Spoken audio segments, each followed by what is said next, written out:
본 방송에서 제공하는 투자 정보는 투자 판단에 대한 조언입니다. 방송에서 제공하는 주식의 가치, 가격 상승 및 가격 하락에 대해서는 방송사에서 보장하지 않습니다.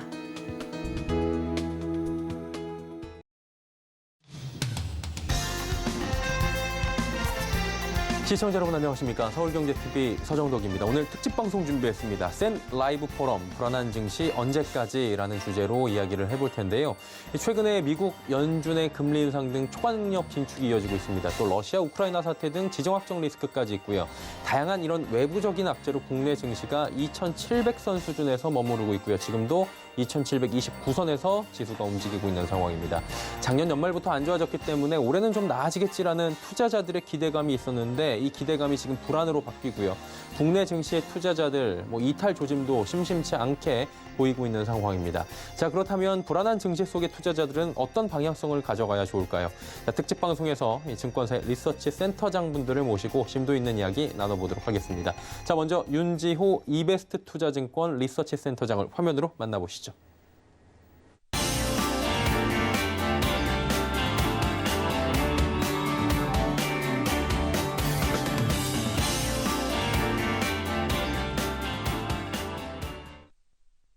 네, 화면으로 방금 전에 만나뵌 윤지호 센터장 직접 인사 나눠보겠습니다. 안녕하십니까? 네, 안녕하십니까? 예, 귀한 시간 내주셔서 진심으로 감사드리고요. 별 말씀을. 오늘 또 소중한 인사이트 부탁드리도록 하겠습니다. 일단은 연말부터 사실은 주식시장이 그렇게 좋지 않았던 것 같아요. 작년 연말부터. 그리고 올해도 들어와서는 사실 2,600선까지 무너지면서 긴축에 대한 불안감, 거기에 지정, 여러 가지가 안 좋은 것 같은데 2달 정도가 지났잖아요, 1, 2월. 어떻게 보셨는지 간단하게 먼저 여쭤볼까요? 올해만 놓고 봤습니다. 예, 올해 1, 2월 정도. 아니면 연말부터 하셔도 좋고. 그러니까 결국은 우리가 주식이 투자라고 생각을 하면 네. 투자라는 건 기본적으로 유동성에 관련된 PEI라는 게 있고 기업이익에 관련된 EPS라는 게 있는데 예. 결국 유동성이 축소되고 있는 거죠. 그 부분에 대한 밸류에이션이 내려오고 있고 또 EPS 같은 경우에도 인플레이션의 성격이 비용 측면이 강하다 보니까 결국 기업이익에 대해서도 기대감이 좀 약화되고 있고 이 두 가지 동력이 다 약화되고 있기 때문에 주식시장이 좀 약화되고 있는 거 아니냐 이렇게 판단합니다. 기본적으로는 지금 여기 장세의 성격을 보통 얘기들 할 때 이게 상승 추세냐 하락 추세냐 부터 추세를 얘기하고 그렇죠. 보통 박스권 얘기를 하는데 가장 힘든 게 박스권 내에서도 변동성이 큰 장세입니다. 이 변동성이라는 거는 기본적으로 불확실성 때문에 생기는 건데 예. 이 불확실성 요소가 사라지지 않고 있다면 변동성 장세가 상반기 내에 쉽게 끝날까 저희들은 그러한 의구심을 갖고 있습니다. 결국에는 간단하게 말씀을 해주셨네요. 인플레이션이 비용을 수반해서 기업의 이익을 떨어뜨리게 되고 그리고 여러 가지 유동성이 축소가 되면서 주가가 가기 힘든 상황에 박스권에 갇혔고 거기서 유동성이 지금 계속해서 어려워지고 있는 상황이다라는 부분인데 인플레이션이 가장 큰 문제라고 볼 수도 있겠지만 지금 기저효과 얘기도 계속 나오고 있거든요. 어떤 기저효과가? 작년하고 비교했을 때 영업이익이 좀 줄어드는 부분 아니면 외국인 이탈 이런 부분에 대한 전반적인 시장의 우려는 좀 어떻게 보세요? 그렇죠. 근데 저희들이 이제 외국인 이탈하고 수급에 관한 거를 제가 여기서 특정적으로 어떠할 것이다 이렇게 예측하기 참 쉽지 않은 문제고요. 저희 같은 사람들이 셀트는 계속 반복된 말씀이지만은 기업이익의 기저효과보다는 기업이익이란 게 뭘까요? 한마디로 말을 하면 기업이익은 결국 많이 팔거나 비용을 적게 들여가지고 그렇죠. 이익이 남아야 되는 거예요. 근데 보통 완만한 인플레이션이 날 때는 소비자는 미래 수입을 가늠할 수 있기 때문에 소비를 늘려갑니다.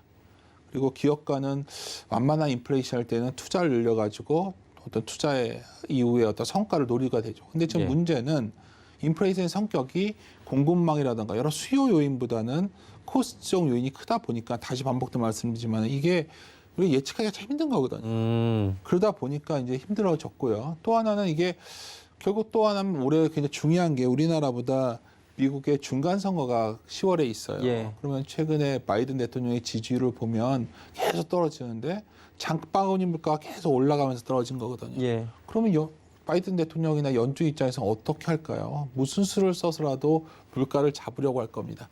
다시 말씀드리면 물가를 잡는 과정에서 과거와 다르게 굉장히 압축적이고 굉장히 강력한 조치들이 나올 것이 기대되고 있기 때문에 이러한 정책들이 좀 더 구체화되고 이에 대해 불확실성이 많이 반영돼야 이게 좀 의미 있는 상승 방정이 가능한데 아직도 여전히 논의가 진행형이고 이럴 수도 있고 저럴 수도 있다. 뭐 이런 말이 나오고 있다는 예. 거는 아직 좀 불확실성 세계에 있다는 거죠. 그러니까 다시 말씀드리자면 확실성이라는 건 50대 50이 가장 불확실한 거고요.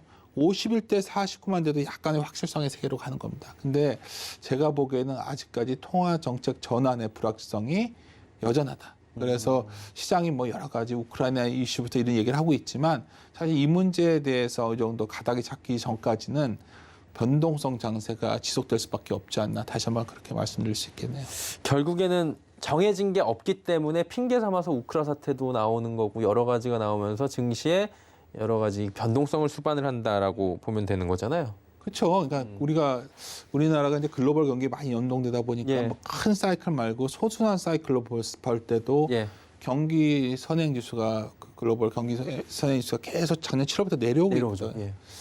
이런 국면에서 외부 변수가 터졌기 때문에 시장이 굉장히 변동성이 커진 거예요. 그러니까 만약에 경기가 좋아지는 시기에 있거나 유동성을 푸는 시점에서 아마 우크라이나나 이런 외부 변수가 생겼다면 시장이 이렇게 놀라지 않았겠죠. 근데 하지만은 유동성이 회수되고 금리는 올라가고 그리고 할인율이 바뀌는 상황이 하나가 있고 또 하나는 여러 가지 경기가 좀 내려오는 국면에 있는데 과연 기업이익이 늘어날 수 있을까? 이게 중복되고 중충적으로 작동되다 보니까 시장 자체가 뭐 하나 의지할 곳이 없게 된 거죠. 근데 그래서 여기까지 내려온 겁니다. 그러니까 이게 지금 와서 지금 여기서부터 더 내려갈 거냐는 다음 문제고요. 하락했던 원인을 아까 저에게 먼저 물어보셨기 그렇죠. 예. 때문에 결국 이러한 기본적인 펀더멘탈 요인의 변화가 생겼기 때문에 내려온 하락이기 때문에 펀더멘탈적 요소의 변화가 있기 전까지는 그렇게 만만치 않다. 이 말씀을 계속 반복돼서 예. 말씀드린 것 같네요. 굉장히 쉽게 풀어주시니까 이해가 되는 네. 것 같고 쉽게 얘기해서 우리 속담 중에 그런 말 있잖아요. 울고 싶은 때 뺨 때린 그게 격이라고. 좋은 표현 같은데요. 예. 예, 그 정도가 지금 우리 시장을 두고 할 수 있는 얘기 같은데 이베스트 투자증권에서 보니까 코스피 밴드 상단을 작년에 이제 리서치사들이 제시를 하잖아요. 예.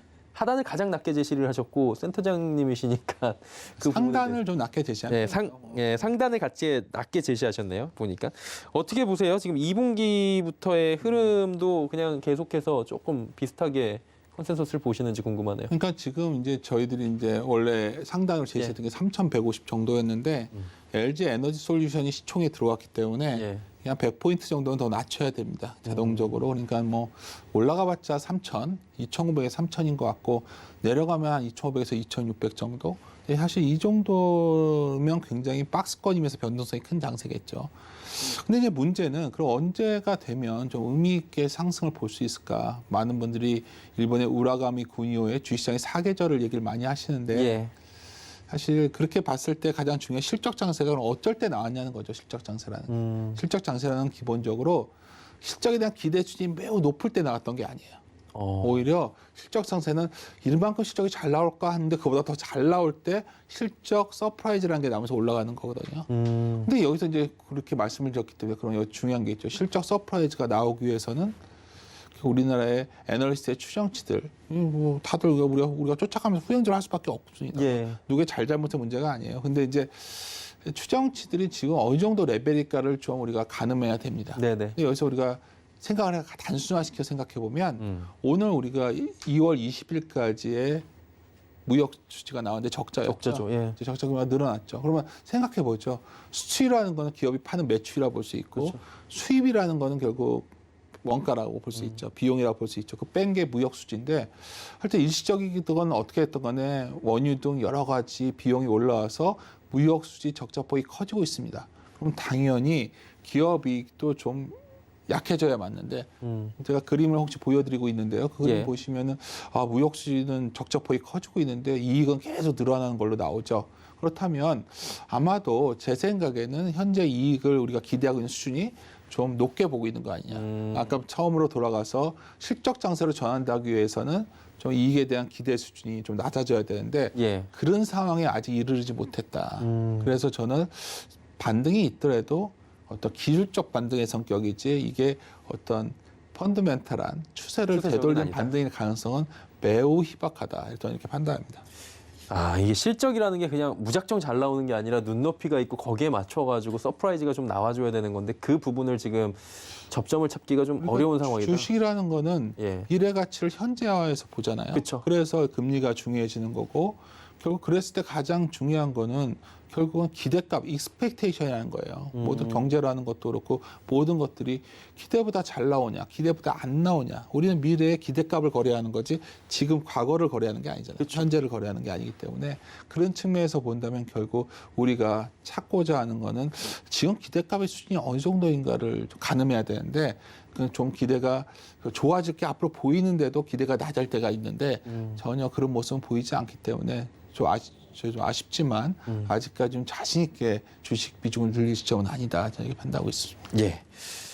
여러 가지에 대해서 이제 쉽게 저희가 설명을 듣고 있어요. 상반기 변곡점은 사실 3월 FOMC다 뭐 이런 얘기들이 있고 조금 더 봐야 된다라는 얘기들도 있는 게 일단은 연준이 3월에 금리를 올리는 건 기정사실인 것 같은데 뭐 어떻게 할 거냐, 긴축을 어떻게 이게 사실 관건이잖아요. 그쵸. 긴축 기조는 이어갈 것으로 당연히 보고 계시겠죠. 긴축 기조라는 게 뭘까요? 그냥 단순하게 금리가 올라가면 뭐 그건 인플레이션 위험 때문에 금리 상승이 나올 때가 있어요. 예. 그리고 뭐 크레딧 위험 때문에 금리가 올라갈 때가 있고 그런 문제는 아닌 것 같아요. 아직까지 뭐 하이힐드라든가 이런 문제는 없으니까. 예. 지금 이번에 왜 발작적으로 나오냐면 결국 유동성을 축소하면 금리는 금융기관을 통해서 대출을 조절할 뿐이에요. 예. 근데 QT라는 거는 그냥 진짜 유동성을 줄이는 겁니다. 지금 시장에서 논의되는 거는 아마도 결국 재투자 규모, 그러니까 만기가 오면 재투자 규모를 좀 줄여가면서 규모를 줄이자는 입장을 가죠. 근데 왜 그럴 수밖에 없냐? 연준이 코로나 시작할 때 2020년 예, 3월이죠. 3월이죠. 그때 연준 자산이 한 4.2조 달러였는데 지금 거의 8조 9조 달러거든요. 두 배. 너무 많이 늘었죠. 줄여야 될 텐데 그러다 보니까 만기 도래온 거에 대해서 점진적 축소할 것도 그건 당연한 거고 예. 일부에서는 MBS 같은 거 중심으로 해서 보유자산 매각도 나옵니다. 근데 왜 이게 지금 논란이 되냐면 과거에 2013년에 테이퍼 텐드럼 나오고 테이퍼링하고 2015년 12월 가서야 금리를 올렸었어요. 올렸죠. 예. 그리고 2017년 10월에 가서야 양적 기축, 바로 QT를 했었던 거죠. 예. 그때는 순차적으로 진행이 됐는데 이번에 논의되는 걸 보시면 굉장히 이게 압축적으로 동시다발적으로 진행이 될 거예요. 빨라요. 그렇죠. 예. 뭐 이게 연말에 아니 어디 뭐 예를 들어서 연준 위원들도 블라드 같은 분들은 QT를 당장 여름에 할 것처럼 얘기를 하지만 또 뉴욕 연은 총재는 올 연말쯤이나 할 수 있을까 뭐 이런 얘기를 하면서 예. 시장에 계속해서 질문을 던지는 거죠. 제가 이 말씀을 왜 드리는 거냐면 항상 이런 우려 요인들이 선반영됐으니까 별거 아니다 얘기를 하기 전에 이런 우려 요인들이 선반영 되려면 네. 결국은 이러한 어느 정도 가닥이 잡혀야 돼요. QT를 언제쯤 할 것 같고 뭐 이런 게 나와야 되는데 아직 이거에 대해서 시장의 함의가 좀 완성되지 않은 것 같습니다. 그래서 아까 사회자님께서 저에게 뭐 3월 FOMC다, 5월 FOMC다 뭐 얘기를 하는데 아무도 모르는 거죠. 그렇죠, 사실은. 그리고 우리가 여기도 연결되는 게 러시아 우크라이나 사태도 결국은 인플레 자극되는 게 만약 좀 더 이어진다면 이게 굉장히 늦춰질 수도 있는 거죠. 시장에서는 다 이 생각하고 있어요. 연준에서 올해 연말이 되면 금리는 인플레이션은 잡힐 것이다. 공급망 이슈도 해결되고 안 잡히면 어떡하죠? 모르는 거거든요. 지금. 그러네요. 작년에도 연준에서 물가를 일시적으로 얘기했지만 잘 안 잡혔거든요. 예. 그래서 그러한 불확실성 때문에 주가가 이 수준까지 내려와 있는 겁니다. 그렇다면 내려와 있는 이유가 좀 변해야 강하게 돌아섰겠죠. 예. 아직은 그 지구는 없기 때문에 그냥 낙폭과 대한 반등 정도, 뭐 뉴스에 따른 뭐 되돌림, 뭐 이 정도가 현재까지의 진행 상태 아닐까 이렇게 판단합니다. 이렇게 된 이유에 대해서 지금 저희가 네. 하나하나 짚다 보니까 결국 이유는 어느 정도 그래도 네. 찾은 것 같아요. 네. 센터장님 말씀 듣다 보니까.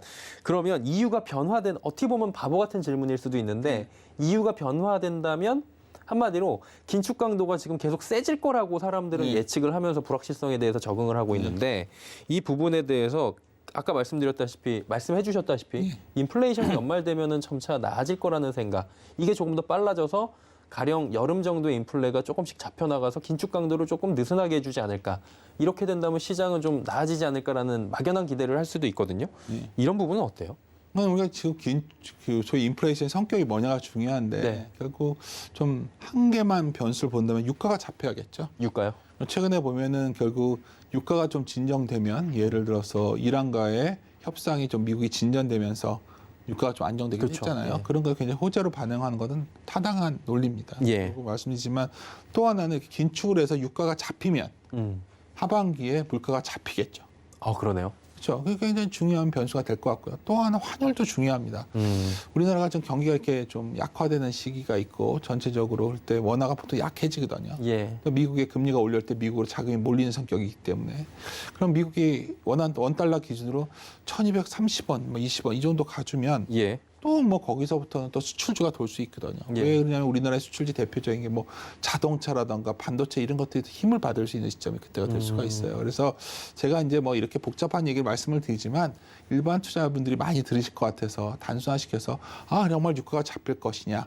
그리고 원달러 기준으로 오히려 한 1,230원까지 슈팅이 나오면 오히려 상당히 긍정적인 접근이 가능한 시기 아닐까 오히려 이렇게 판단하고 있습니다. 중국 쪽은 그렇다면 저희가 사실 G2인데 G1만 바라보고 있는 그런 경향이 지금 굉장히 연초엔 강하잖아요. 중국은 완화적인 통화 정책을 써 나가고 있는 것도 있단 말이죠. 과거의 데이터를 보면 예. 중국이 완화적이다고 해서 전 세계를 돌리지 못했어요. 그렇죠. 페드가 더 우위에 있고요. 예. 다행스러운 건 중국이 보통 양회가 이제 3월 달에 발표를 하는데 예. 그 하기 전에 지방 양회가 있어요. 거기서 이제 여러 가지 정책을 내놓고 그걸 모아가지고 가는 게 결국 중앙회에서 하는 양회예요. 3월 한 5일인가 발표할 텐데 예. 지방 양회 내용을 봤더니 네. 결국 내수 부양 쪽에 많이 몰려 있는 것 같아요. 여기서 이제 우리가 지수를 떠나서 지금 성격이 어떨까를 고민해보는 거죠. 앞으로 반등이 나온다면. 그렇다면 결국은 과거에 그 양의 내용 중에 봤더니 지방양의 뭐 이고안신 뭐 이런 것들도 있고 예. 뭐 가전하양 이런 것도 있더라고요. 그리고 뭐 그렇다면 결국은 좀 내수에 관련된 것들, 국내 기업들도 리오프닝 관련된 이게 연동돼서 이런 것들이 그나마 시장을 이기는 그나마 버틸 수 있는 어떤 우리가 접근 방식이 아닐까 이렇게 판단하고 있습니다. 중국 쪽을 볼 때는 그 방향을 네. 방금 전에 짚어주신 부분을 보자라는 말씀이신 거고요. 그냥 우크라이나 사태를 제가 센터장님 모시고 귀한 시간에 하나하나 뭐 진짜 군사 전문가도 아니고 여쭤보는 게 참 그래서 그냥 간단하게 시장적인 부분만 여쭤보면 이번 기회를 저점 매수를 하겠다라는 측면이 굉장히 강하잖아요. 네. 크림반도 수준일 것이다라고 보는 경우도 있고 네. 그리고 이 어떠한 사태가 발생을 했을 때 하락 정도가 굉장히 적다라는 얘기들도 있어요. 반대에서는 굉장히 문제가 지금 심각한데 너무 간과하는 것이다라는 부분이 있는데 이건 시장에 대응을 할 때 간략하게라도 어떻게 좀 과거 데이터를 볼 때 하는 게 좋습니까? 네, 제가 아까 말씀드렸지만 러시아 우크라이나 사태는 여러 가지 펀더멘탈 사이클이 악화되는 국면에서 나왔기 때문에 예. 파괴력이 컸고요. 또 하나 굳이 말씀을 드린다면 이라크전 같은 경우에는 압도적인 미국의 우위가 있었잖아요. 그래서 결국 전쟁이 빨리 끝날 거란 확신이 있었지만 이거는 꽤 오래 갈 성격이 강해요. 미국과 러시아 또 미국과 중국의 관계가 갈등이 극적으로 개선될 가능성이 희박하다 보기 때문에 예. 결국 이 문제도 결국 우리가 원하는 거는 그거예요. 뭐 어떤 여러 가지 변수들이 있을 때 최종적으로 나오는 건 우리가 기업이 측면에서 어떤 영향을 주냐를 알아야 우리가 주식시장에 대해서 대응이 가능한데요. 그리고 제가 그림이 하나 보여드릴 수 있을 텐데 아주 간단한 그림입니다. 무슨 예. 그림이냐면 그냥 러시아가 석유나 천연가스나 팔라듐 뭐 이런 팔라듐은 러시아가 1위거든요. 그래요? 거기다가 곡물 같은 경우에도 우크라이나가 상당히 높은 수준에 있어요. 결국 우리가 지금 올해 가장 큰 화두가 되는 것은 결국 코스트에 관련된 인플레이션 문제인데 예. 이 문제가 장기화되고 자꾸만 뭐 타협을 한다고 했다 안 한다고 했다 국지전이 났다 말았다 이런 과정 자체가 이런 가격들을 불안정하게 만든다는 거 이 자체가 중요한 거죠. 우리가 어떻게 여기서 정치학적으로 어떻게 돼야 이게 뭐 마무리되고 이건 아무도 모르는 거예요. 그렇죠. 푸틴만이 알겠죠. 예. 근데 이 문제를 갖고 우리가 논의하는 것보다는 결국 이 문제로 인해 파생되는 여러 가지 코스트적인 요소들이 비용적 요소들이 과연 단기간 내에 해소될 수 있을까? 뭐 제 생각과 다르게 빨리 극적으로 해결된다면 그건 좋은 호재로 보시는 게 맞는데 만약 그게 아니라면 둘이 뭐 싸우지는 않고 있지만 계속해서 시장을 불안정하게 만드는 변수가 될 수밖에 없다. 저희는 이렇게 판단하고 있습니다. 계속 기민하게 봐야 되겠네요. 이 문제는. 그렇죠. 근데 오래 걸릴 수밖에 없지 않을까요? 그렇죠. 뭐 이게 누가 쉽게 물러나겠습니까? 서로 원하는 건 다 알고 있고 안 읽은 걸 들어줄 수는 없고 그러다 보니까 대치 국면이 되는 거고 아까 말씀드렸지만 대치 국면이 지속되면 이건 불안정해지는 거죠. 불안정해지냐 아니냐가 중요한데 오히려 전쟁 소리에 대포 소리에 주식사라는 얘기 있잖아요. 예. 피셔가 했던 말인데 오히려 이렇게 단기간 내에 끝날 전쟁이었다면 그렇게 걱정을 안 하죠. 알겠습니다. 이제 국내 증시를 조금 하나만 더 여쭤볼게요. 네. 국내 증시가 지금 많이 조정을 받았잖아요. 네. 글로벌 증시 대비 왜 우리나라만 이렇게 기초 체력이 약해? 왜 우리나라는 20년째 똑같아 그러는데 그럼 나아지려면 좀 정책적인 부분이 좀 개선이 돼야 된다라고 수반이 돼야 된다라고 얼핏 말씀을 해주시는 걸 들었는데 네. 어때요? 그 부분은? 그냥 우리가 시장을 바라볼 때 아까 제가 지수를 얘기하면서도 LG 에너지 솔루션을 얘기하면서 100포인트 정도를 좀 낮춰야 낮췄다. 된다 예. 얘기를 드렸지만 그게 대변하는 게 아닐까요? 우리가 어떤 주식에 이익이 있다면 이익 대비해서 시총이 적어져야 좋은, 시총이 너무 불어났잖아요. 그러니까 작년부터 올 초까지 아마 투자자분들이 가장 좀 분노하고 화냈던 지점은 결국은 일반 주주의 가치가 희석됐죠 많이. 자꾸 예. 지켜지지 않았다는 데 있습니다. 예. 그래서 오늘 공교롭게도 오늘 방송하는 날 경제 부분 대선 후보자리 토론회가 있을 텐데 예. 결국 대선 이후에 일반 주주의 가치가 좀 강화되는 형태로 나가냐 보통 그런 여부가 매우 중요할 것 같고요. 그럴 가능성이 높다 보이기 때문에 그 점에 있어서는 좀 긍정적으로 우리 증시가 반영하지 않을까 판단합니다. 대선 주자들도 그 한 목소리로 지금 주주 권리 강화를 외치고 네. 있는데 사실 주주분들 입장에서는 또 마음에 안 와닿는 분들도 좀 계신 것 같고 이건 좀 지켜봐야 될 것 같습니다. 일단은 대선 후보들께. 마지막 질문을 하나 좀 드릴게요. 특정 섹터보다는 가격 정가에 가능한 기업에 초점을 맞춰야 한다라고 윤지호 센터장께서는 평소에 말씀하시는 걸로 저희가 알고 있는데 그렇다면 이런 관점에서 볼 때 지금 같은 어려운 증시 환경에서 저희가 어떤 전략을 좀 구체적으로 취하는 게 좋을까요? 인플레이션이 좀 가장 화두가 되고 시장을 압박하는 변수이기 때문에 예. 당장은 뭐 가격 전가 가능한 기업들, 뭐 음식료에도 그런 기업들이 좀 있고 방어적인 종목들이 좀 낮겠죠. 그래서 최근에 뜬금없이 뭐 유틸리티 관련 주들도 움직이고 통신주도 움직이고 그런 겁니다. 또 하나는 누가 뭐래도 위드 오미크론으로 가고 있기 때문에 뭐 항공이나 엔터 같은 소위 리오프닝 관련주들도 분명히 시장에 글로벌하게 다들 긍정적으로 좀 움직이고 있죠. 근데 아까 제가 말씀 중에 좀 환율 말씀을 드렸는데 원달러 기준으로 한 1220, 30원 와주는 국면이 와준다면 예. 우리 증시의 가장 주춧돌이 되는 것은 반도체와 자동차죠. 예. 근데 부진했죠. 반도체는 돌아섰지만 자동차는 여전히 부진합니다. 그쵸. 공급망 이슈 때문에. 그래서 하반기에 좀 상단을 여는 이슈가 될 것들은 IT 하드웨어나 자동차 이런 것들이 되지 않을까. 그래서 당장은 리오프닝과 좀 가격 전가가 가능한 기업들, 좀 방어적 섹터에 집중하는 게 낫지 않을까 이렇게 판단하고 있습니다. 예, 짧게는 방어적인 성격 그리고 하반기로 갔을 때는 전통적으로 우리를 이끌어가던 전차 쪽으로 한번 관심을 가져보자라는 말씀을 해주셨고요. 저희 오늘 말씀 잘 들었는데 시간 관계상 이쯤에서 좀 보내드리도록 하겠습니다. 이베스트 투자증권 윤지호 센터장과 함께했습니다. 고맙습니다. 감사합니다.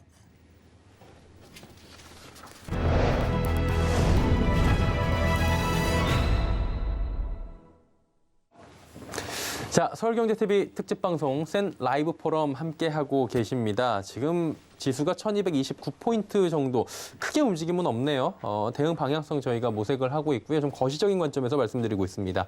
이번에 모실 분 역시 대한민국을 대표하는 애널리스트입니다. 김유겸 KF투자증권 리서치 본부장 화면으로 먼저 만나보시죠.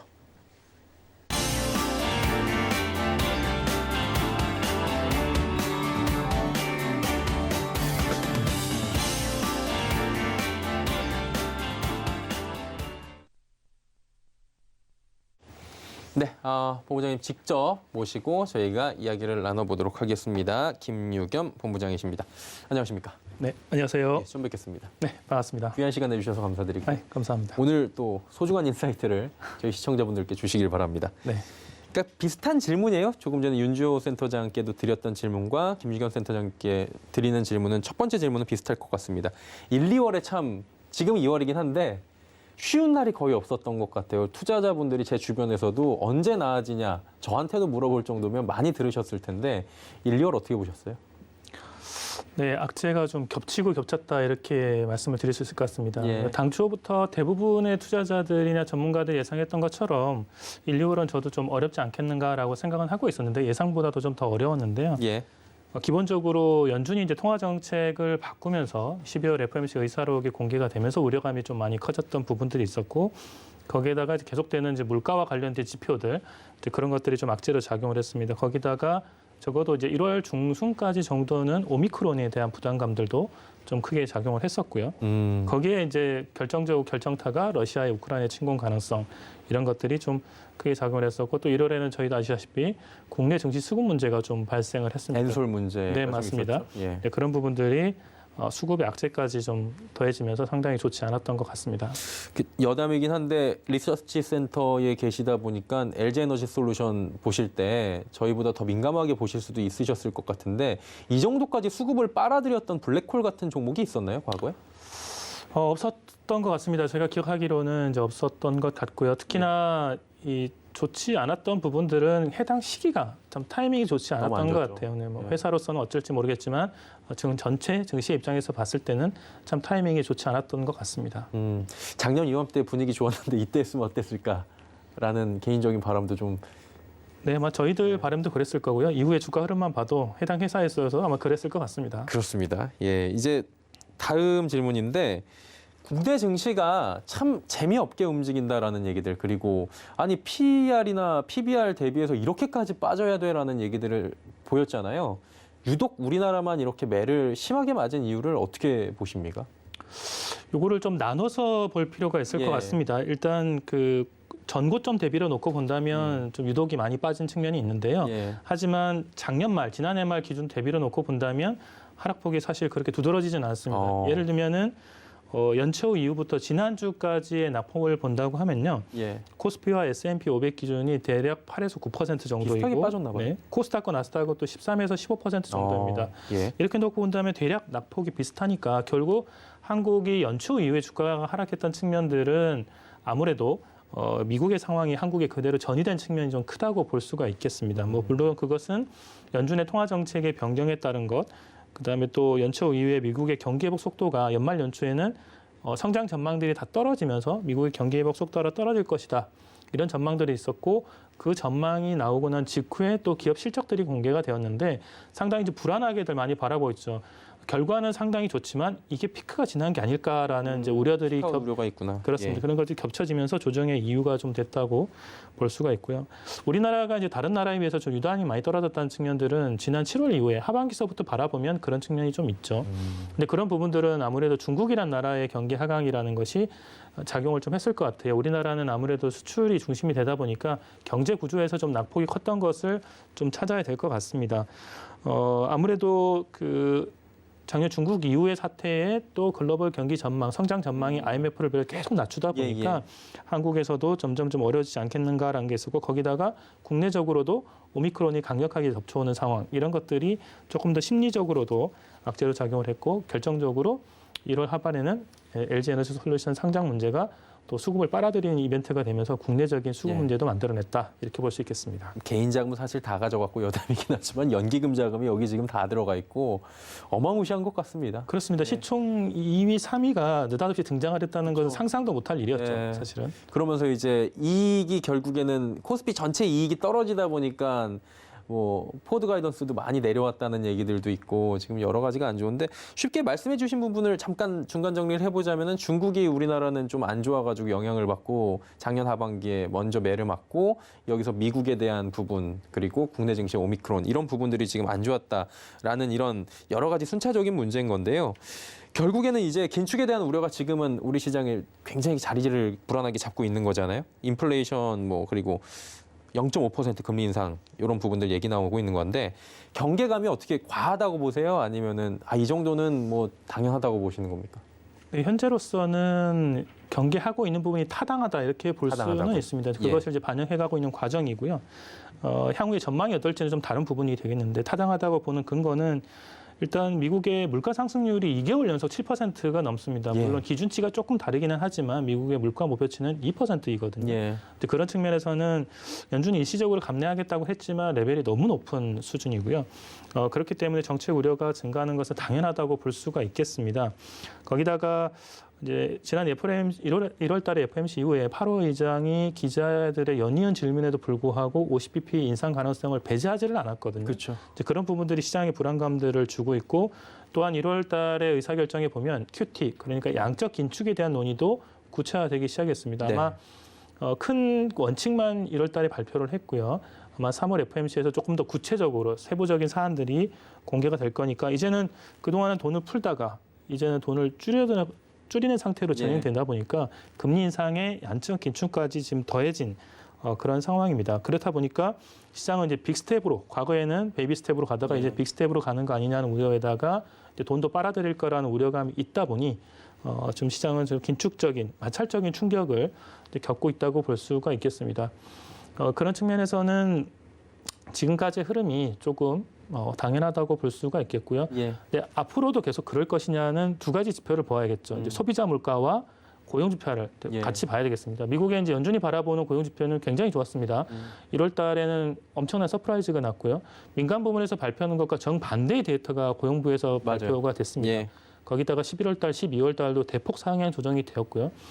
시장에서 예상한 것과 참 상당히 엇나갔었는데 이게 계절 조정 과정인가 샘플링의 과정이 문제인가는 좀 지켜봐야 될 것 같은데 기타 다른 지표, 그러니까 예를 들어서 주간 실업수당 신청 건수나 이런 것들을 놓게 본다면 이것보다 좀 높은 게 아닌가라고 개인적으로 좀 추정을 하고 있습니다. 그렇게 놓고 본다면 다음번에 지표가 발표될 때 12월 달, 1월 지표는 조금 하향 조정될 수도 있겠다라고 생각을 하고 대신에 2월 달은 조금 더 안정된 모습을 보일 수는 있을 것 같습니다.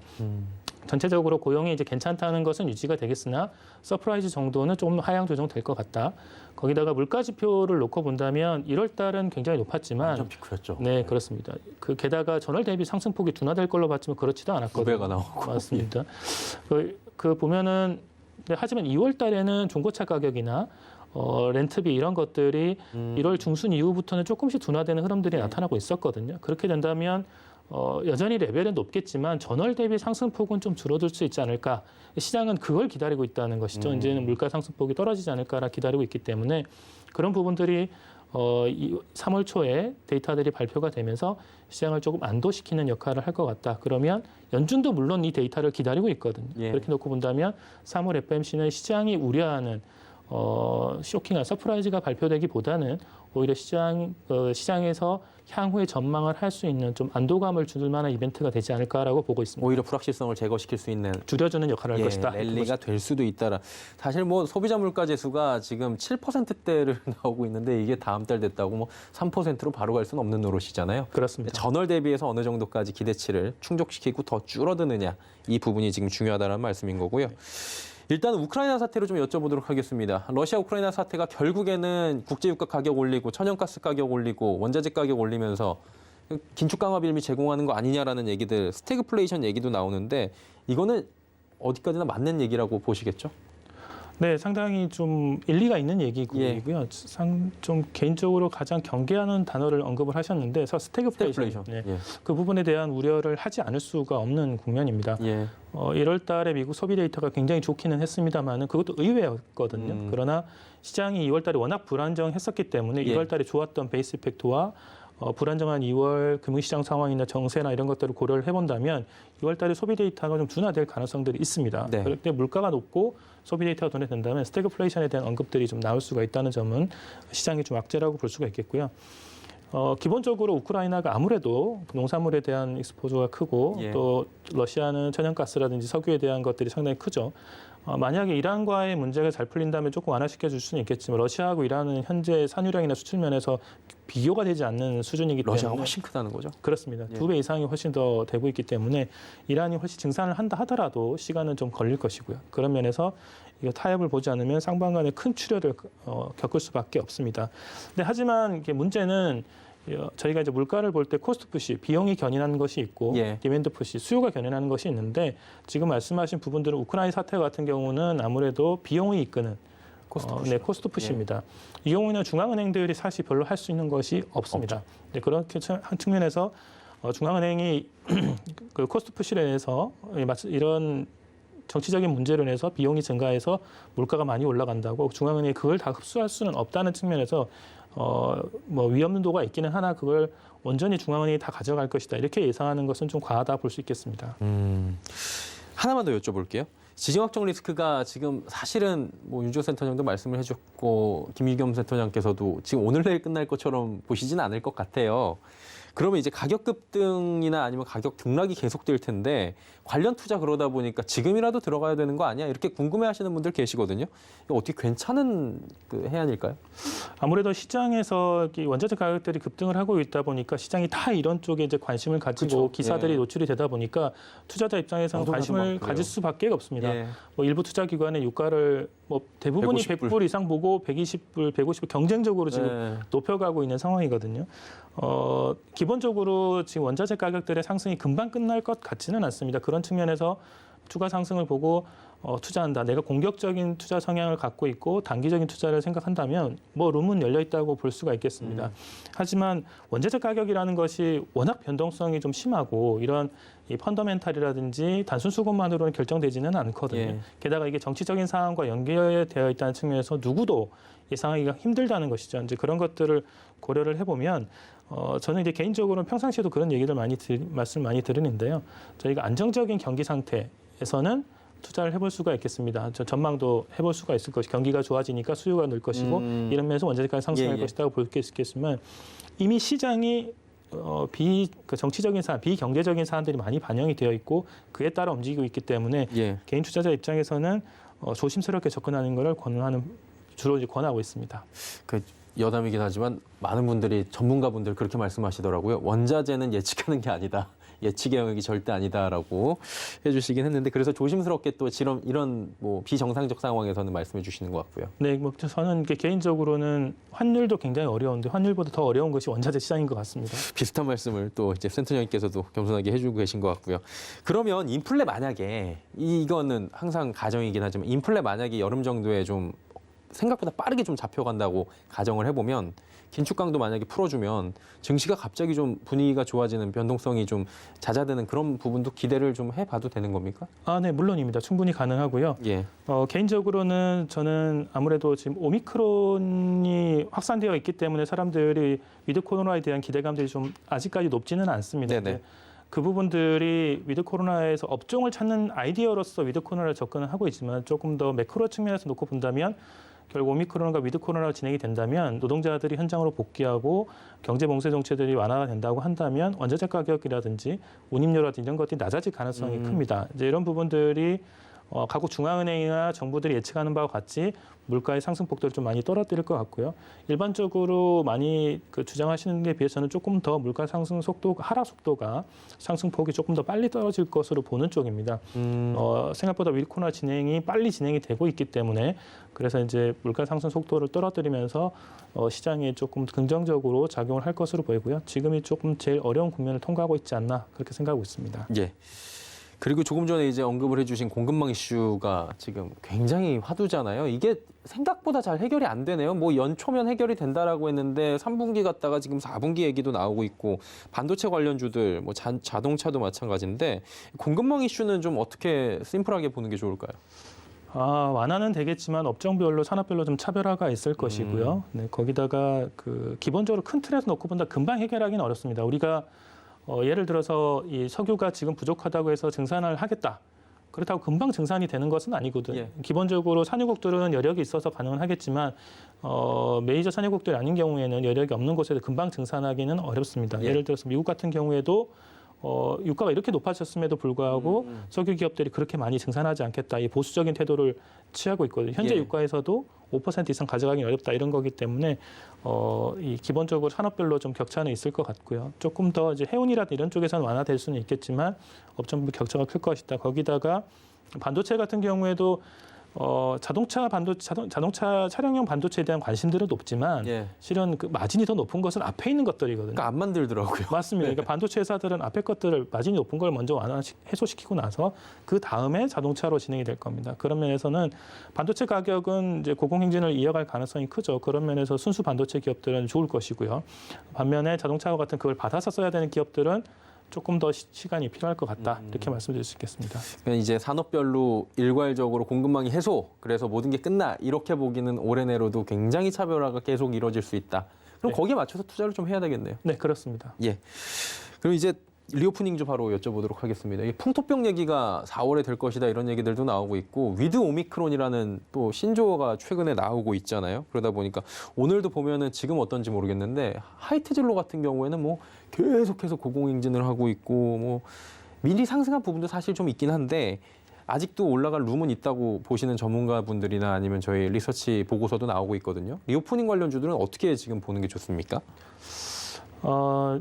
현재 이제 증시를 이제 리오프닝 주와 혹은 또 이 어떻게 보면 경기 방어적인 성격, 현재 국면에서의 예.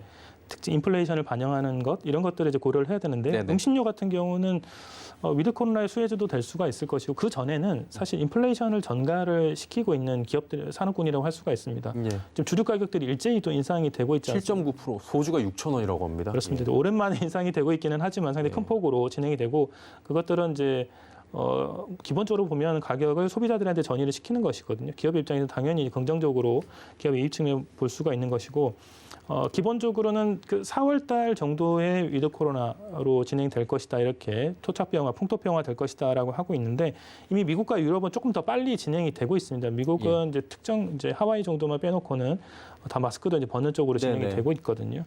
우리나라도 이제 멀지 않아서는 적어도 3월 이후가 되면은 상당히 그 제한 조치도 많이 완화될 것으로 보이고요. 이런 것들이 리오프닝에 대한 기대를 충분히 좀 가질 만한 이슈인 것 같아요. 그래서 3월 달 이후서부터 본격적으로 좀 관심을 가질 만한 것 같고, 이전에도 앞에서도 말씀을 해주셨지만 단기적으로는 인플레이션을 전가시킬 수 있는 기업군들, 산업군들에 대한 관심을 가져야 될 것이고요. 그렇게 놓고 본다면 현재도 좋은 IT 쪽에서도 반도체 관련한 것들, 그 다음에 금리가 올라가다 보니까 당연히 이제 금융업에 대한 관심들이 이제 계속 지속될 것 예. 같고요.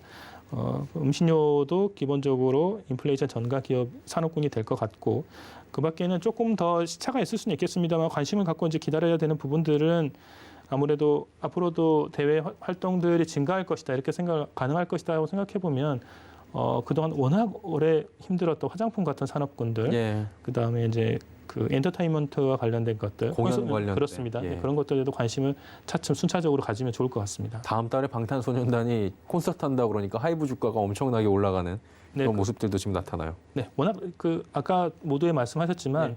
가격이 워낙 싸져 있는 상태이기 때문에 이 기대감들은 오히려 강하게 또 반영을 할 수가 있는 것이죠. 3월 9일에 대선 있잖아요. 네, 그렇습니다. 대선 이후에 정책적으로 어떤 변화가 항상 왔잖아요. 증시에도.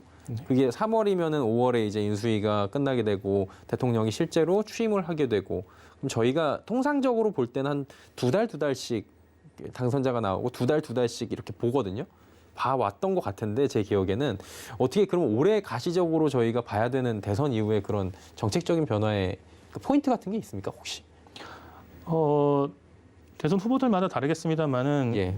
유불리를 떠나가지고 말씀을 좀 드린다면 아무래도 증시 입장에서 경제활동 측면에서는 단기적으로 당장을 놓고 이후에 어떻게 진행될지는 모르겠습니다만은 아무래도 경제활동을 적극적으로 권할 수 있는 그런 정책이나 이런 것들을 좀 관심을 가져야 될 것이고 또한 외국인의 입장에서는 한국을 투자하겠다고 하면 정부나 중앙은행의 정책들을 면밀하게 보거든요. 예. 어떤 걸 보냐면 중앙은행이 얼마나 더 경기 친화적으로 하느냐, 정부는 얼마나 재정을 더 투입해서 경기를 띄우려고 노력을 하고 있느냐 하는 부분들입니다.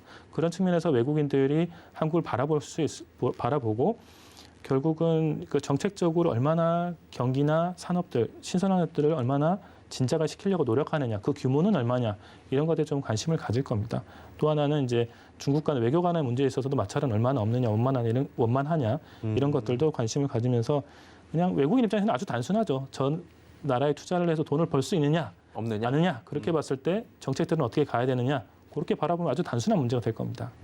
저희가 항상 놓치고 있는 게 요즘에 중국인 것 같아요. 중국 쪽의 정책 변화가 새 정부가 들어오면 어떻게 바뀔지 그런 부분도 말씀해 주신 대로 한번 저희가 지켜보면 좋을 것 같다라는 부분인 거고요.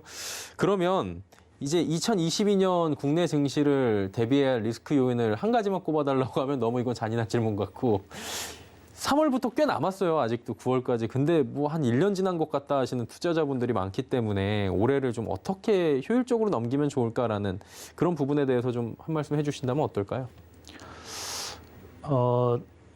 앞서 지금은 조금 잦아들고 있습니다만 예. 앞서까지의 2월 초, 볼까 뭐 일주일 전까지만 해도 각 증권사라든지 투자은행들이 증시 전망을 계속 떨어뜨리고 있었거든요. 예, 안 이제 좋죠. 그때가 가장 안 좋았을 때가 굳이 따지면 1월 말 정도가 됐을 겁니다. 1월 FOMC 정도가 됐을 것이고요. 그때 겹쳐진 것이 연준의 통화 정책의 긴축 정책이 모두 겹쳐서 봤습니다. 금리는 25bp가 아니라 50bp가 될 거다.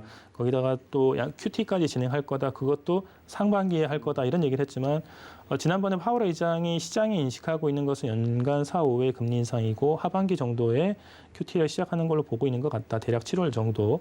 그런 정도를 인식하고 있고 그 틀을 벗어나지는 그걸 기준으로 삼고 있는 것 같아요. 그렇게 놓고 본다면 3월 FOMC를 놓고 본다면 아까도 말씀드렸듯이 연준의 긴축에 대한 우려감들을 변동성들을 줄 수는 있겠으나 방향은 이미 정해진 것이거든요. 그에 대한 우려를 좀 많이 가지지 말고 새로운 정부의 정책 전부 다 어떤 후보, 유력한 후보들은 모두 다 이제 경기 친화적으로 하겠다는 뜻은 다 가지고 예. 있거든요. 그런 면에서 기본적으로는 플러스 요인이 될 것이라고 볼 수가 있고 그 이후의 방향성들은 역시 한국은 이제 중국이 글로벌 시장에서도 차지하는 위상이 있지만 한국에서 더 크기 때문에 중국이 얼마나 또 강하게 3월 달 전인대 이후에 강하게 경기 부양을 나서느냐 이런 것들을 좀 바라보아야 될 것 같고요. 그 밖에 좀 지역적인 어쩔 수 없이 계속해서 우크라이나 문제는 지켜볼 수밖에 없는 이슈이고 그다음에 그 북한과의 외교 문제 사실 우크라이나 문제가 나면 중국은 양면의 칼입니다. 그게 양면의 날을 가지고 있는 것은 경기를 진작시킨다는 측면에 긍정적이지만 미국 상공회의사가 지난 무역 합의를 지키지 않고 있다고 지적을 하는 게 얼마 안 되거든요. 예. 그러니까 우크라이나 문제가 끝나면 바이든 정부가 중국을 다시 또 그럴 수가 있고 그러면 우리 입장에서도 호불호가 나뉠 겁니다. 예. 기업별로. 그런 측면도 검토를 해야 될 것 같고 우크라이나 문제는 반대로 또 이란 핵 협상을 조기에 타결시킬 수 있는 요인이 되기 때문에 이런 부분들은 원자재 가격에 영향을 주고 또 관련 산업에 기업의 주가에 영향을 줄 수 있기 때문에 꾸준히 관심을 가져야 될 것 같고요. 제일 어려운 국면들을 지나가고 있다는 측면들을 다시 한번 계속 말씀을 드리고 3월 이후서부터는 좀 정리되어가는 국면이 되어가지 않을까 이렇게 생각하고 있습니다. 예, 그래도 이제 계속해서 뉴스플로우에 관심을 갖고 기민하게 좀 대처를 해야 되는 시기가 있는 것 같아요. 그렇습니다. 예, 알겠습니다. 자, 지금까지 김유겸 KF투자증권 리서치 본부장과 이야기 나눠봤습니다. 오늘 말씀 진심으로 감사합니다. 네, 고맙습니다. 예, 센 서울경제TV 특집방송 라이브 포럼 함께 하셨습니다. 불안한 증시 언제까지에 대한 이야기를 저희가 1시간여 동안 나눠봤는데요. 최근 변동성이 커졌습니다. 이러한 어려운 시장 속에서 투자의 방향성을 잘 잡아가실 수 있는 시간이었길 바라도록 하겠습니다. 저희는 더욱 알찬 소식들로 다시 찾아뵙도록 하겠습니다. 함께해 주신 여러분 고맙습니다.